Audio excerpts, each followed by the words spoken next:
بەناوی خوای بەخشندەی میهرەبان، هاوڵاتیانی بەڕێز، دەنگ دەرانی خۆشەویست، لە ئێوەی بەڕێز شاراوە نییە کوردستان گیرۆدەی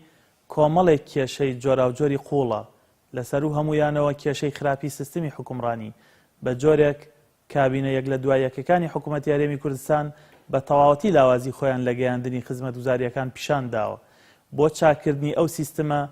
بەرزکردنەوەی بۆ ئاستی خواستی ئینسانی کورد منوتۆی هاوڵاتی پێویستمان بە بەشداریەکی جددیە لە کای سیاسیدا.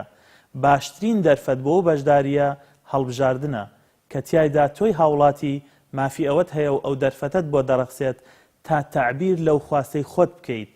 پیشانی بدەیت ناڕازیت لەو سیستەمی حکومڕانیە و دەتەوێت لە ڕێگەی پەرلەمانەوە سیستمێکی حکومڕانی وات هەبێت بتوانێت خزمەتگوزاریە ئەساسیەکانی ژیانت بۆ پێشکەش بکات، بتوانێت ئاوی خواردنەوەی خاوێنت بۆ دابین بکات و ماڵەکەت ڕووناک بکاتەوە، موچە بۆ کارمەندان لە کاتی خۆیان بدات،